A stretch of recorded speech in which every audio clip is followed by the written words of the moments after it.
Bonjour à toutes et tous, je suis Jérémy, je suis très heureux de vous accueillir sur Odile pour la première de Culturisme. Cette émission aura à cœur de mettre l'accent sur l'ensemble des femmes et des hommes qui font la culture sur notre territoire. Mais qui sont-ils vraiment? Quels sont leurs métiers et leurs missions sur l'ensemble de ces travaux? Quels sont leurs rôles également au cœur de cette société de plus en plus dématérialisée et où la culture est au final partout et accessible à tous? Justement, pour ce premier numéro, nous avons décidé de réfléchir sur cette notion de culture pour tous. Pour y répondre, j'ai le bonheur d'accueillir 4 invités à qui je vais donner la parole pour qu'ils se présentent.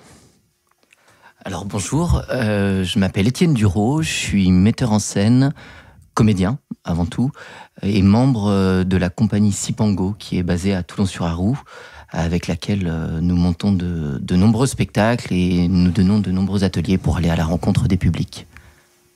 Bonjour, je suis Marc Dola, je travaille à l'ARC, la scène nationale du Creusot, je suis responsable des actions territoriales et assistant à la programmation. En 2 mots, mon métier, c'est choisir des œuvres et construire les conditions pour les mettre en partage avec des publics. Alors bonjour à tous, Nisrine Zaibi, donc je suis conseillère régionale.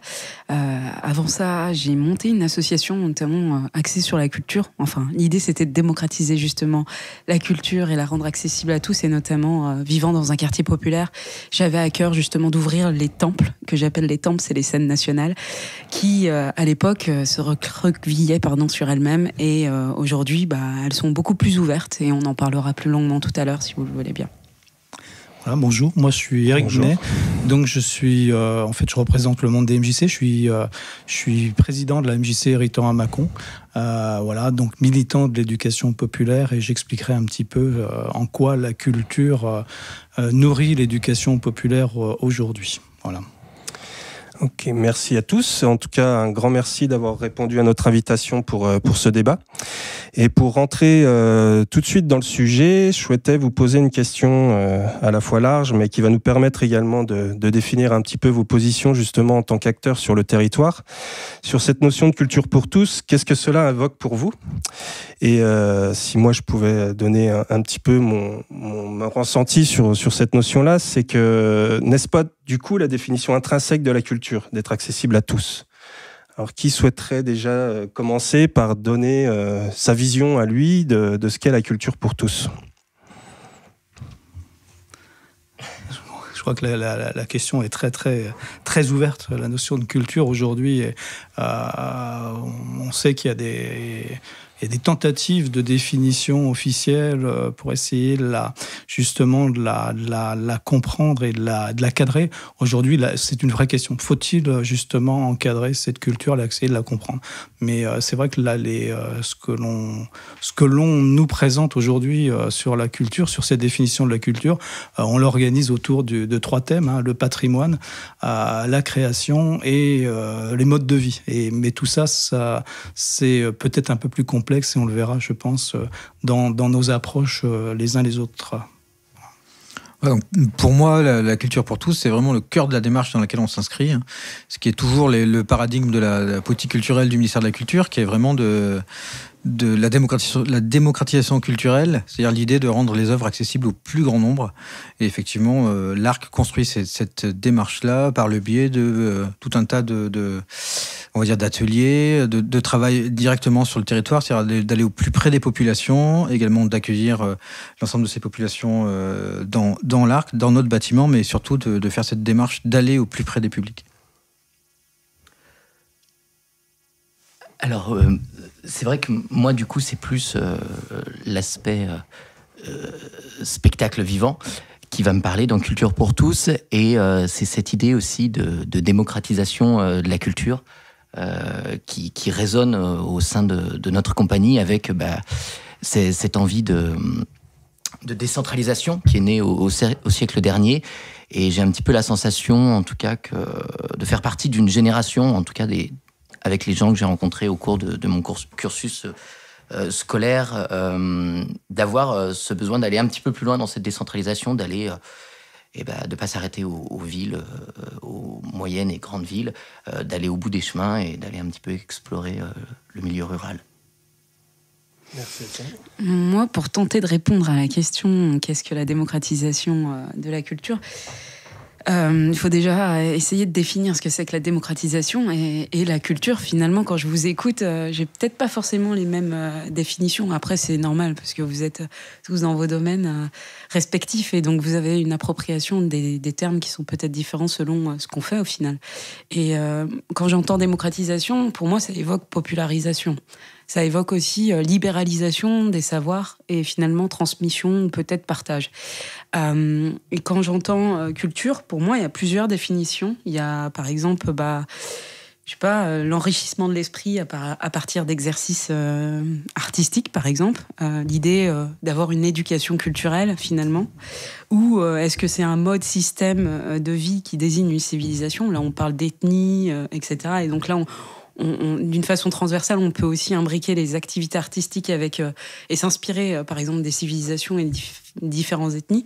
Et puis, il y a une autre définition que j'ai à cœur et qui me parle plus personnellement, c'est l'épanouissement finalement de la vie à travers ces activités pratiques que sont l'art, notamment, ou toute œuvre. Toute activité, que ce soit de l'ordre de, comme je disais, du côté artistique ou plus globalement ethnique. Voilà. Après, la démocratisation, c'est vraiment un beau mot. C'est un fronton. C'est comme si on mettait finalement liberté, égalité, fraternité sur le fronton des mairies. Et qu'est-ce que ça reflète aujourd'hui ? Et pareil pour la démocratisation de la culture, c'est un concept qu'on entend depuis même la création du ministère de la Culture, on en parlera tout à l'heure. Mais concrètement, qu'est-ce qu'on fait pour permettre à tout public de pouvoir justement toucher du bout des doigts la culture dans son ensemble ?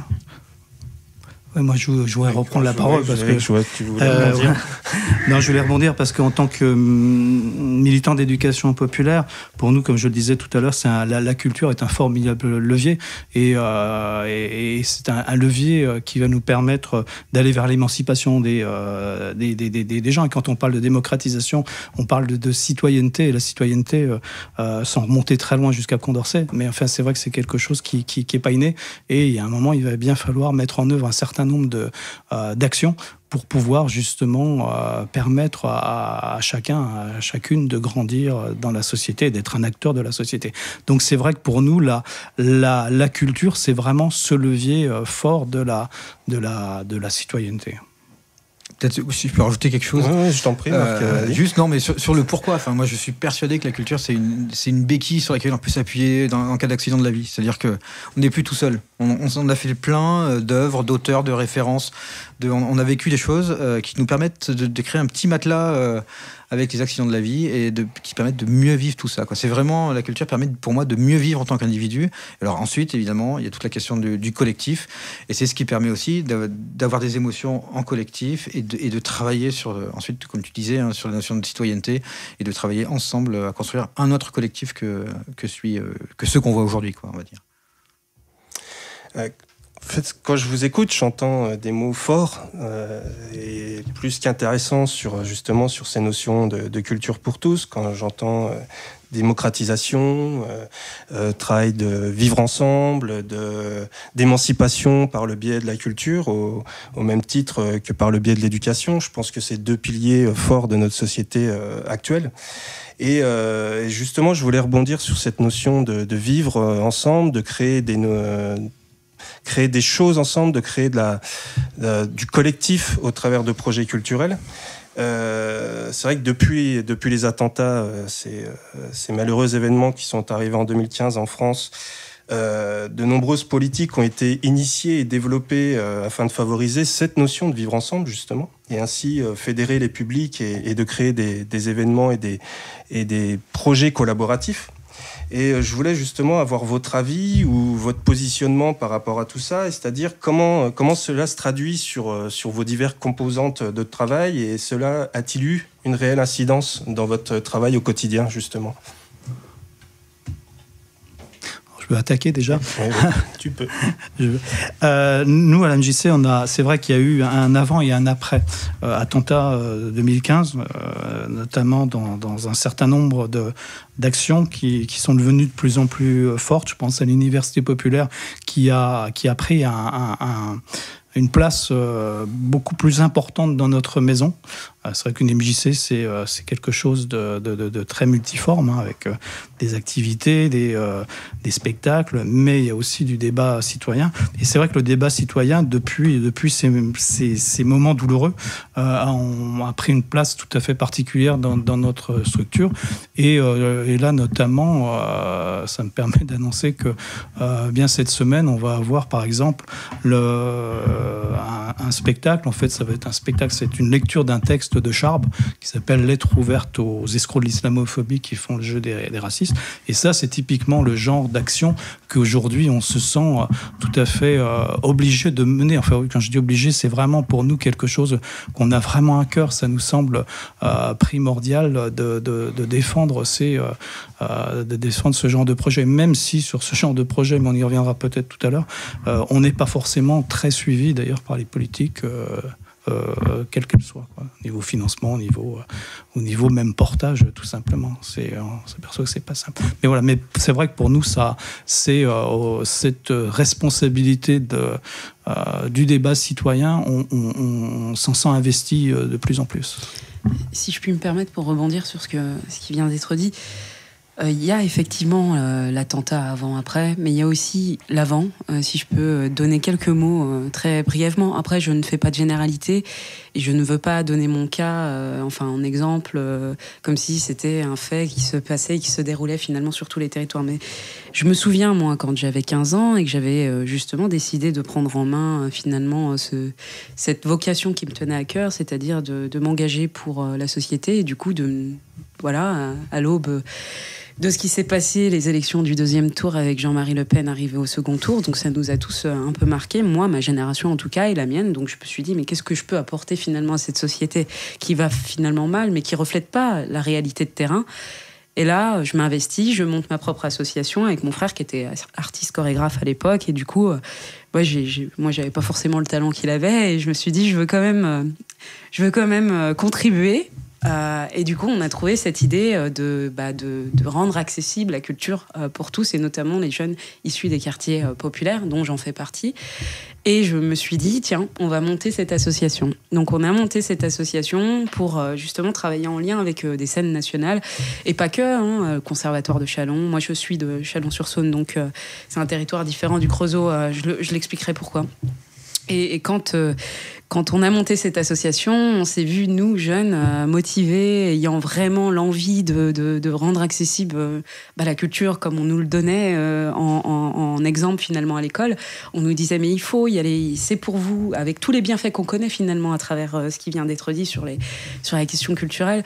On s'est dit, on y va. On s'est confronté finalement à ce plafond de verre, mais aussi à ces différents refus de la part des pouvoirs publics, qui ne voulaient pas forcément écouter un groupe de jeunes, notamment, sans forcément faire la victimisation, sans être dans la victimisation. Mais voilà, vous êtes d'un milieu populaire, vous n'y connaissez rien. Les cultures urbaines, à l'époque, c'était pas du tout reconnu et porté, encore moins par les pouvoirs publics locaux ou intermédiaires.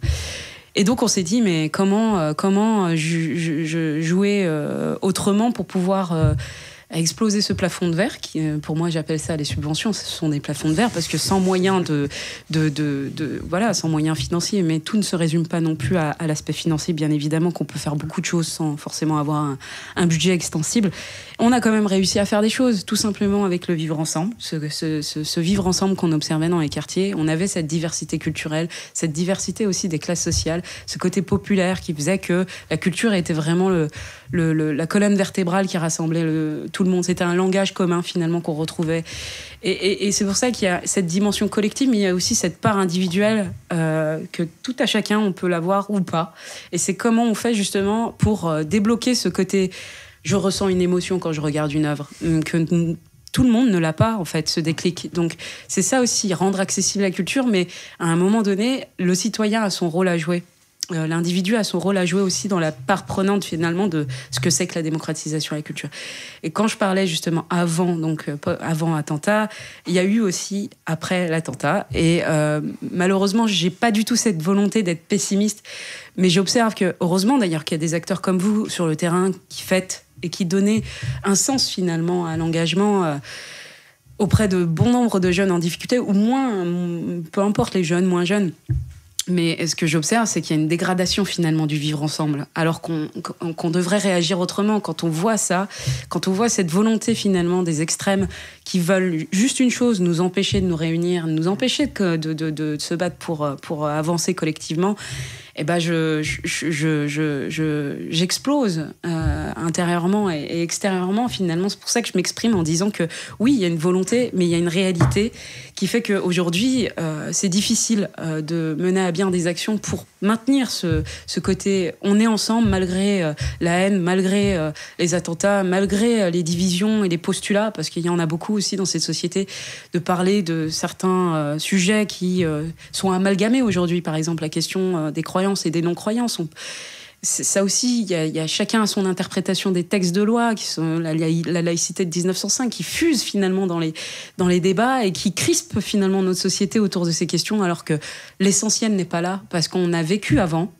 Et maintenant, pourquoi on ne vivrait pas comme ce qui s'est passé depuis finalement ma jeunesse, autrement, voire plus, en rajoutant finalement des points positifs sur cette diversité culturelle, tout en luttant contre les obscurantismes, toute forme soit-elle.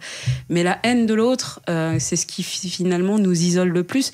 Et pour lutter contre ça, rien de mieux que des actions culturelles qui sont portées par des acteurs comme vous. Après, on parlera effectivement des financements, mais moi, en tant que politique, je peux vous assurer qu'au Conseil régional, on a vraiment cette démarche de dire plus 12% sur la table l'année dernière, plus 12%.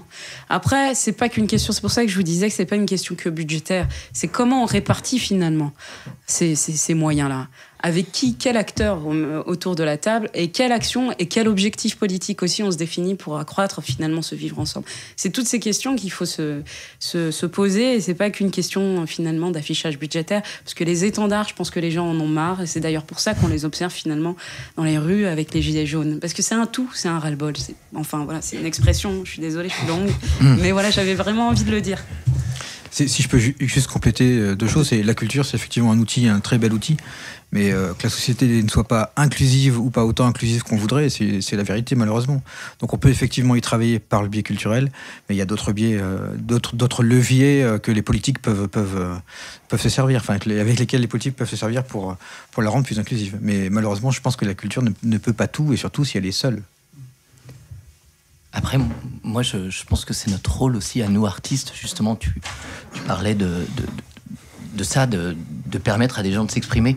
Et je pense, du coup, tu es conseillère régionale, donc je pense notamment à des dispositifs comme lycéens et apprentis au spectacle vivant, qui sont des dispositifs auxquels je participe, moi, par exemple, en tant qu'acteur, et auxquels je crois énormément. J'y crois parce que c'est aussi aller à la rencontre. Alors, je connais moins les quartiers populaires, mais j'ai vécu dans un petit bled à la campagne, et j'ai vu aussi les complications que ça amène d'accès à la culture. Et ce que j'aime moi dans ce dispositif, par exemple, c'est aussi d'aller dans des lycées agricoles, dans des CFA, aussi bien que dans des lycées généraux. Voilà. C'était la petite parenthèse, et je crois que oui, ce qui est important en tout cas, c'est de lutter et de pas donner l'impression à personne de ne pas avoir le droit à la parole. Et ça, c'est tout le boulot qu'on a à mener, nous, en tant qu'artistes, et qui est au cœur de notre démarche avec Ciprongo, en tout cas. Oui, je crois qu'en plus, en complément, là, on évoquait le conseil régional, et il y a un intitulé du dispositif La culture pour tous, aussi, qui permet justement aux acteurs de terrain de prétendre à des subventions et des aides financières, au-delà même, comme on disait, au-delà d'aides financières, de soutien, de collaboration d'acteurs de terrain pour justement favoriser l'accès à la culture au plus grand nombre. Et c'est vrai que c'est important aussi, comme le dit Étienne, de rappeler que ce maillage du territoire, en tout cas l'accessibilité de la culture sur l'ensemble des territoires, ne se résume pas à cette fracture urbain-cité ou ruralité, ou sur des cibles en tout cas prédéfinies au préalable. Quand on parle de culture pour tous, j'imagine bien qu'on peut diversifier les publics dans leurs composantes sociologiques, CSP, voilà, toutes ces notions-là qui peuvent catégoriser les publics. Mais en tout cas, quand on développe des actions artistiques de terrain, c'est pas forcément en fonction de l'habitat ou de l'environnement dans lequel évoluent ces divers publics.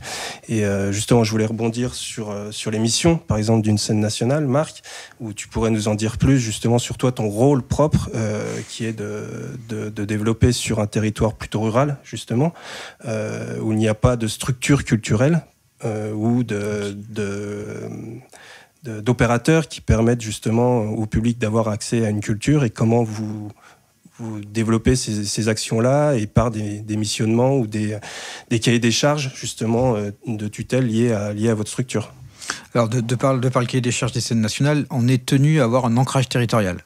Alors évidemment, l'ancrage territorial est laissé à la discrétion de chaque directeur et de chaque projet. Donc nous, à l'ARC, on est inscrit sur un territoire assez large. C'est-à-dire qu'il y a tout le travail qu'on fait sur la communauté urbaine. C'est-à-dire qu'on travaille aussi sur des communes rurales au sein de la communauté urbaine de Creusot-Monceau. Par exemple, cette année, on a été à Saint-Firmin. On a fait plusieurs communes où on fait des tournées, on amène des spectacles qu'on propose aux communes pour des prix très modestes, pour permettre à ces communes-là d'être acteurs. Il faut qu'ils soient acteurs, les gens, moi je considère.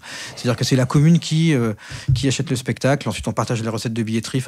Au final, s'il y a un peu de monde, ça leur revient quasiment à rien. Mais il faut que chacun soit partie prenante de ces soirées-là, de cet accueil de spectacle. Et puis surtout, c'est le gros travail qu'on a fait en Charolais-Brionnais. Alors, grâce à la région, du coup, c'était le temps où c'était la région Bourgogne, où il y avait dans le volet aménagement du territoire tout un volet culturel. Et donc, ce volet-là a disparu aujourd'hui. Ça a disparu du temps de la région Bourgogne seulement. C'était il y a 2 ou 3 ans de mémoire. Mais effectivement, pendant des années, pendant 10 ans, on a pu construire une saison culturelle à l'échelle du pays Charolais-Brionnais, c'est-à-dire sur les 120 communes du pays, où on a travaillé avec les acteurs culturels, parce qu'il y avait des acteurs culturels sur le territoire. Moi, les zones blanches dans le domaine culturel, pour moi, ça n'existe pas. C'est-à-dire qu'il y a partout une petite association, un petit groupe de théâtre amateur, voilà. Donc nous, à chaque fois, on a travaillé en amenant des spectacles. On est une scène nationale, donc on travaille sur la création contemporaine. À chaque fois, c'était l'idée d'amener effectivement du cirque qui fait comédien, un circassien qui fait aussi comédien, ou un chorégraphe qui fait un peu de cirque. On a beaucoup travaillé sur la mixité des disciplines. Et avec ces spectacles-là, on faisait des traversées sur le territoire du Charolais. C'est-à-dire qu'on prenait un spectacle mardi soir sur une commune, je sais pas, au nord du territoire, et puis on traversait tout le territoire jusqu'au samedi soir. Ça jouait à chaque fois. Et donc on a fait ça pendant quasiment 10 ans. C'est-à-dire qu'on a construit un public, on a fini par structurer les acteurs culturels, en tout cas on a travaillé avec eux, puis on a construit un petit réseau où eux se sont mis à travailler eux-mêmes sans nous, ce qui était pour moi la victoire absolue. Et puis voilà, pendant 10 ans on a fait ça. Donc ce travail-là est un peu malheureusement tombé à l'eau. Là maintenant on travaille dans le cadre plus scolaire, puisqu'on travaille sur un CLEA, un contrat local d'éducation artistique, qu'on fait à l'échelle du pays, soutenu par la DRAC. Mais voilà, ce travail, moi je l'ai trouvé fantastique, parce qu'on a travaillé sur des communes de 400 habitants, où on a, sur un spectacle de danse contemporaine, 120 personnes dans la salle. Je veux dire, nulle part, jamais ça arrive, ça, dans les villes un peu importantes, quoi. Voilà, donc c'est vraiment cette idée qu'on est arrivé à recréer entre guillemets, une micro-communauté au sein d'un village.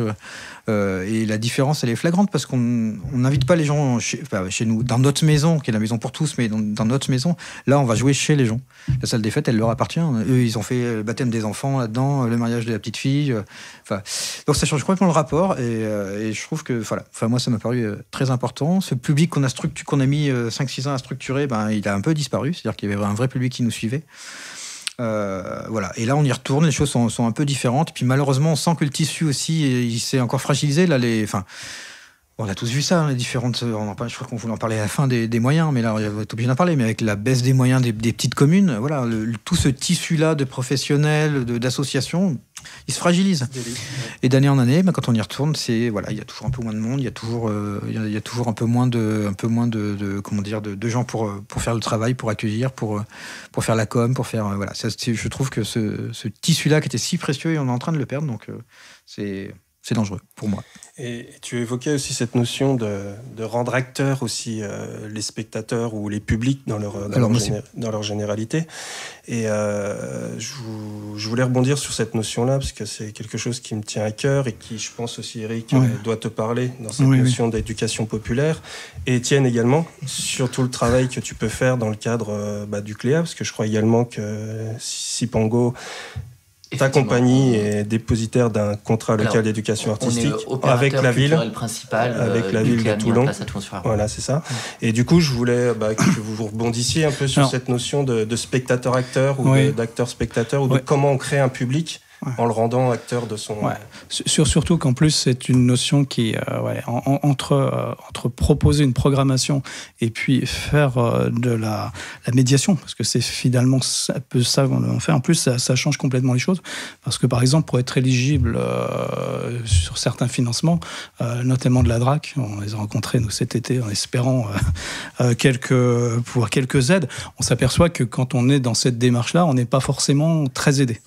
On nous propose effectivement des subventions aussi pour des résidences d'artistes, des choses comme ça, mais qui sont pas forcément à notre portée, qui sont pas forcément dans notre projet.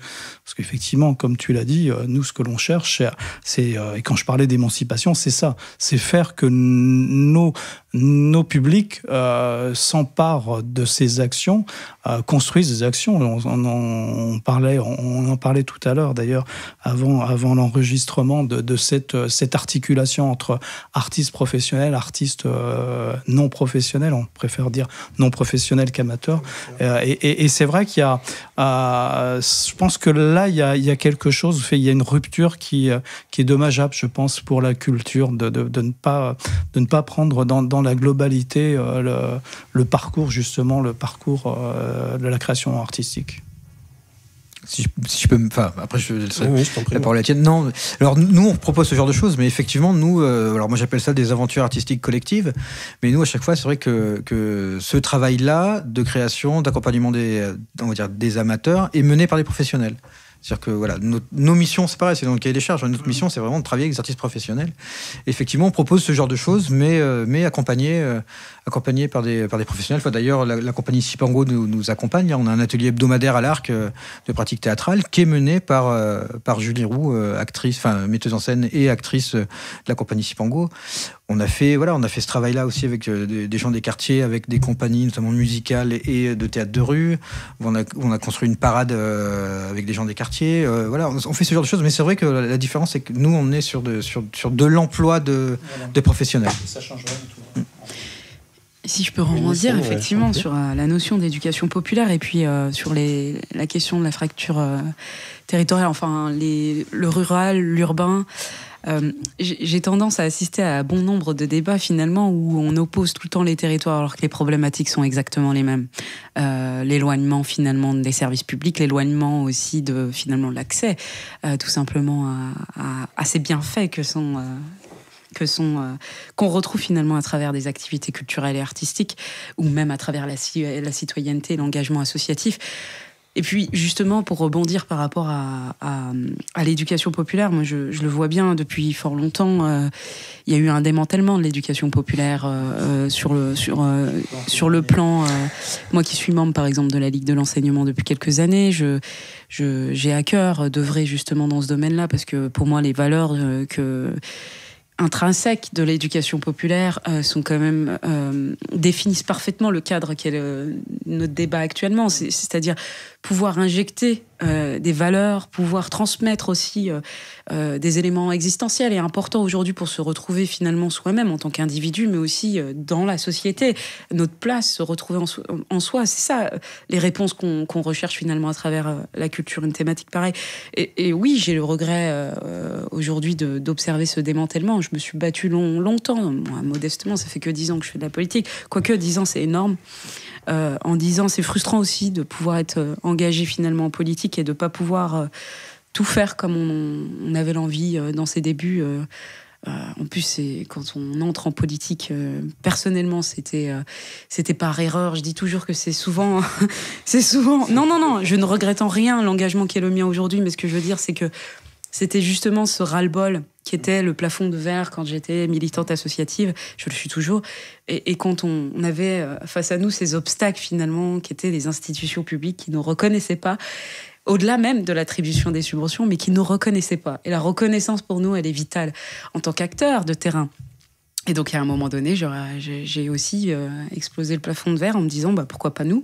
Pourquoi pas nous ? Pourquoi pas prendre effectivement des responsabilités à l'échelle locale pour pouvoir inverser la tendance modestement ?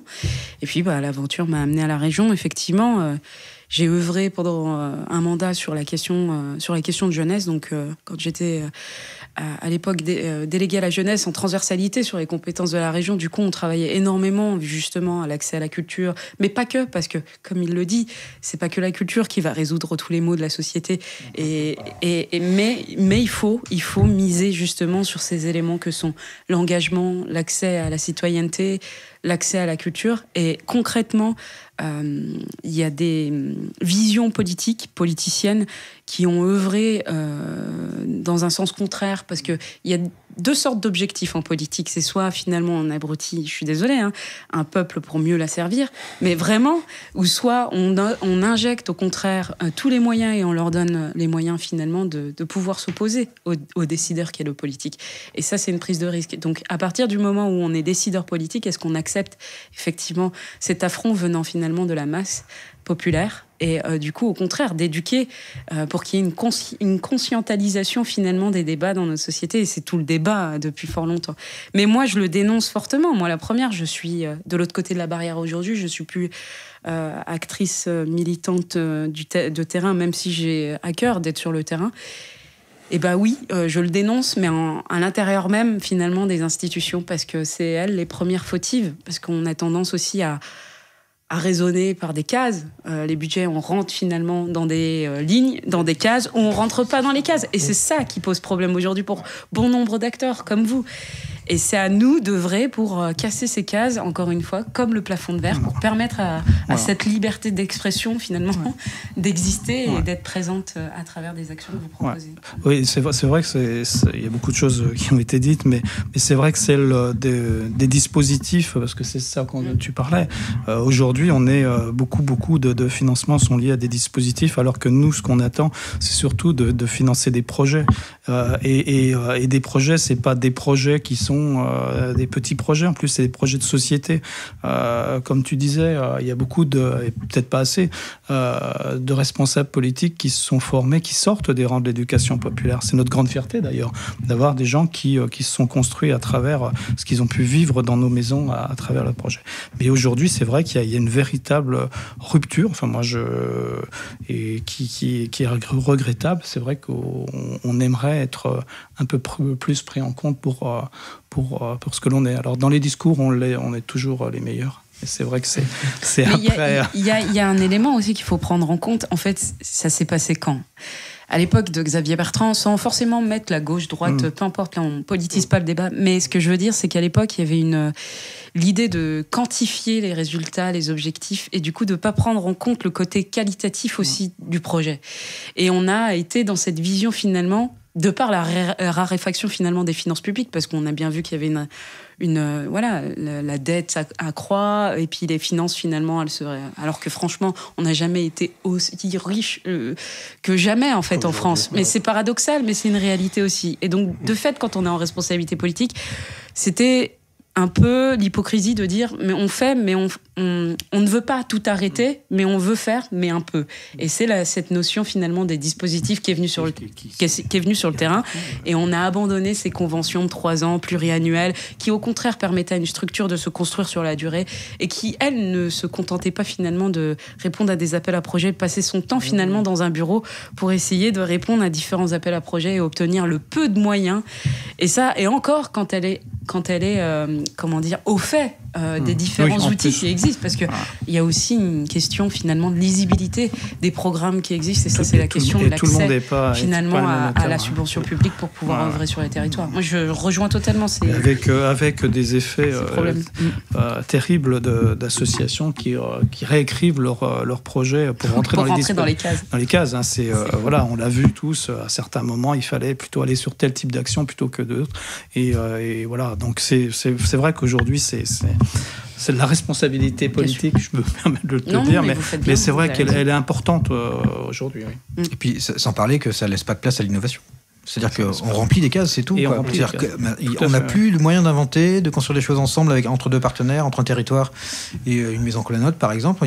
C'est plus possible. Il faut absolument rentrer dans les cases. Le même, je dirais plus pire encore, c'est on a cette impression finalement que c'est cette institution publique ou le pouvoir politique finalement qui va, elle, avoir la prétention d'innover pour vous, en créant des dispositifs ou en créant des règlements d'intervention. Et du coup, ça limite finalement l'exercice, au contraire, cette liberté sur les territoires de pouvoir décider de créer quelque chose qui ne rentre pas dans ces cases-là. Et ça, c'est vraiment au contraire, c'est dangereux parce que finalement, c'est le politique qui vous drive. Et pour moi, ça me pose réellement question. Donc oui, je joue double jeu là parce que c'est pas évident d'être dans un débat et de dire je suis politique, pas politique, mais où est ma place? Mais je me la pose tous les jours. Mais clairement, non, parce qu'il faut se dire à un moment donné, il faut se battre aussi à l'intérieur pour pouvoir faire évoluer les consciences. Et modestement, moi toute seule, j'essaye tant bien que peu. Non, mais c'est intéressant d'avoir ton point de vue justement sur ces deux casquettes et ta place de citoyenne aussi dans ce débat-là. C'est surtout le rôle aussi de votre présence ici, c'est que vous êtes, avant d'être des acteurs de terrain, vous êtes des citoyens avec une pensée libre et des opinions sur le cadre et la société dans laquelle vous vivez. C'est ça qui est intéressant aussi dans cette démarche de discussion et de débat sur ces questions-là. Eh bien, merci à tous. C'est la fin de cette première partie consacrée à cette thématique. Nous serons très heureux de vous retrouver très prochainement sur Odile pour la deuxième partie de ce débat consacré à la culture pour tous. Et en attendant, nous vous souhaitons une très belle soirée et à bientôt.